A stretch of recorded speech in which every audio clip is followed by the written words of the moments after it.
Salve, galerinha do Caur! Sejam muito bem-vindos. Mais uma aula aí que a gente vai dar início hoje de Fisicoquímica. Hoje a gente vai tratar do assunto de termoquímica, um assunto muito importante para vocês deixarem na ponta da língua para prestar vestibular agora, finalzinho do ano. Então, vamos lá, direto ao ponto, que assim a gente rende mais, certo? Bom, a aula de hoje a gente vai tratar sobre 5 temas aí, né? A gente vai começar falando sobre o que é entalpia, depois ver os fatores que alteram a entalpia, né, que é o ΔH, depois processos endotérmicos e exotérmicos, que eu acredito eu que vocês já estão na ponta da língua, se não tiver vai ficar agora. Bom, depois a gente vai partir para calores de reação e por fim lei de Hess, que a gente vai deixar no próximo vídeo porque eu acho que vai ficar melhor para vocês assistirem 2 videozinhos curtos do que um grandão, certo? Bom, começando então, né? O que é entalpia? Vamos direto à definição da palavra. Bom, entalpia, conhecido como um Hzão aí na química, ela é a quantidade de calor contida em um sistema, por definição, e a gente pode denotar essa fórmula aqui, embaixo da escrita. Delta H é a variação de entalpia. H entalpia, delta variação. Bom, variação ao final menos o inicial. Então é a entalpia dos produtos, que foi o que gerou, menos a entalpia dos reagentes, que foi o que a gente usou para gerar os produtos, certo? Como por exemplo o fósforo. Aqui, ó, o fósforo, a gente deu ignição para ele tinha uma certa entalpia ali. Ele soltou para a atmosfera calor, ele perdeu o calor que estava dentro dele, certo? Ele deu calor para a atmosfera. Então, aqui está a curva de entalpia dele, ó, caminho da reação, o fósforo sem acender, a gente acendeu o fósforo, ele perdeu o calor que estava ali e deu para o ambiente. Então, aqui é o reagente, a gente fez os produtos menos os reagentes e deu a nossa variação de entalpia, que é o que a gente calculou aqui. Mais para frente a gente vai ver que esse gráfico aqui tem um nome, esse tipo de variação, certo? Bom, alguns fatores que alteram a variação da entalpia. Quais são eles? Estado físico da matéria ali, da molécula. Bom, a gente sabe que o calor de formação ali, a entalpia de formação da água gasosa, ela não é a mesma do que a entalpia da água sólida, por exemplo, né? Esses valores mudam. Esse é um dos pontos aí que altera a variação de entalpia. O segundo ponto é o estado alotrópico. É uma palavra um pouquinho difícil, mas eu acho que vocês vão lembrar agora. Eu coloquei até essa imagem aqui para a gente lembrar certinho o que é. Oxigênio, O2, ozônio, O3, certo? Algo alotrópico pode notar que os dois são feitos de oxigênio. Só muda que um tem dois e o outro tem três, certo? 3 moléculas aqui ligadas, 2 moléculas ligadas, certo? Então, ou seja, algo alotrópico é algo que é feito da mesma coisa, é feito da mesma molécula, só que são duas coisas diferentes. Então, o estado alotrópico, a entalpia do oxigênio e a do ozônio não é igual. É um fator que altera, certo? Outro fator que altera é a temperatura. A água, se você for fazer a variação lá, uma água gasosa, para voltar, ela vai absorver energia ali para voltar para água líquida. Ela vai ter uma variação, certo? Se ela já tivesse na líquida e fosse estar a X temperatura, ela tem outra variação. É um fator que altera também a variação de entalpia, certo?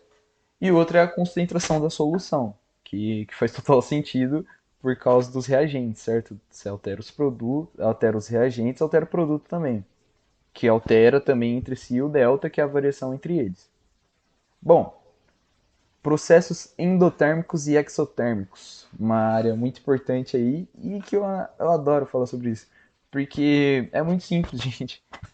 Um é a liberação de calor, exotérmico, exo para fora, libera. Absorve calor, endotérmico, entra, endo, endo e exo. Exo, endo. Exo para fora, endo para dentro. Endo, certo? Aqui os gráficos, olha. Reação exotérmica. A gente tem aqui embaixo, olha. É sempre muito importante a gente gravar isso, ó. quando o ΔH, né, a nossa variação de entalpia, ela for menor que zero, ou seja, ela perdeu o calor, ela perdeu a entalpia ali, ela teve uma variação negativa, ela cedeu o calor para o ambiente, exo, para fora, liberou calor. Então é uma reação endotérmica, certo? Agora, quando o ΔH é positivo, ela recebeu calor endotérmico. Endotérmico, certo? Ou seja, reagentes, produtos menos os reagentes vai dar algo positivo. A curva que está crescendo, no sentido da reação. Aqui, produtos menos reagentes vai dar negativo. Perdeu calor. A reação aqui tem a curva aqui é para baixo, certo? Muito simples, né? Bom, agora entramos em calores de reação. Pode até parecer complicado, mas não é, gente. Ó, corresponde à variação de entalpia observada em uma reação, dependendo da reação, certo? Aqui, as três principais reações aí, né, que a gente vai tratar: calor de formação, calor de combustão, calor de ligação. Antes disso, eu queria explicar para vocês que é a substância no estado padrão, no estado normal aí, né? Sempre quando você escutar substância em estado padrão, quer dizer que é uma substância que está a 25 graus Celsius e 1 atm, que é o caso das nossas três aqui, certo? Então, vamos lá. Calor de formação é a energia liberada ou absorvida na formação de 1 mol de substância a partir de substâncias em estado padrão, ou seja, 25 graus e 1 atm. Isso aqui não tem como colocar imagem, não tem como facilitar, porque é decoreba mesmo. É importante vocês decorarem esses três aqui, que é os principais. O resto é muito detalhezinho que eu acho que vestibular nenhum vai querer cobrar. Ou vai, vai saber. Mas não. Esses daqui é os três principais, abrange muita coisa isso aqui, gente. Bom, o segundo, então, calor de combustão. É a energia liberada na queima de 1 mol de substância em estado padrão, 25 graus, 1 atm. Bom, calor de ligação, né? É a energia envolvida para que se rompa, né, 1 mol de ligação de substância a 25 graus Celsius e 1 atm. Tá, você fala, beleza. E o que que isso daí me diz? Para que eu vou usar isso? Vamos dar um exemplo clássico aí, o calor de combustão. O que que é, então? É a energia liberada na queima de 1 mol de substância em estado padrão. Tá, como é que eu vou usar isso? Ó, eu sei que, por exemplo, o calor de combustão do etanol é X. Eu tenho 50 mol aqui no meu do tanque de combustível do meu carro. Tenho 50 mols, que aí depois você vê a massa atômica ali, o peso, né? E você faz a conversão depois de mol. Mas aí, tem 50 mols no meu combustível. O meu calor de combustão é X. Eu faço esse X vezes 50. Então, ou seja, 50x é o valor que o meu tanque de combustível lá tem para me dar. É a energia que ele tem contida, que na hora que eu queimar, eu vou obter essa energia em forma de calor, certo?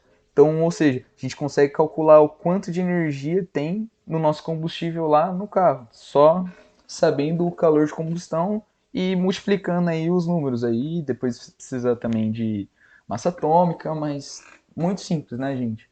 Isso daí facilita muito. Mesma coisa com o calor de ligação. Quanto de energia eu vou precisar dar para a substância? Porque calor de ligação é sempre uma coisa endotérmica. Ela vai precisar receber calor para quebrar a molécula. Então, eu tenho tantos mol, eu tenho 1 mol aqui, 1 mol de água. Eu quero transformar ela em hidrogênio e oxigênio, ou seja, eu vou romper a molécula. Quanto de energia eu vou precisar dar para ela? Quanto de calor eu vou precisar dar para ela? Isso é um exemplo, gente. A água tem que precisar de uma eletrólise lá para tirar, para romper isso. Mas aí você consegue aplicando uma diferença de potencial, certo?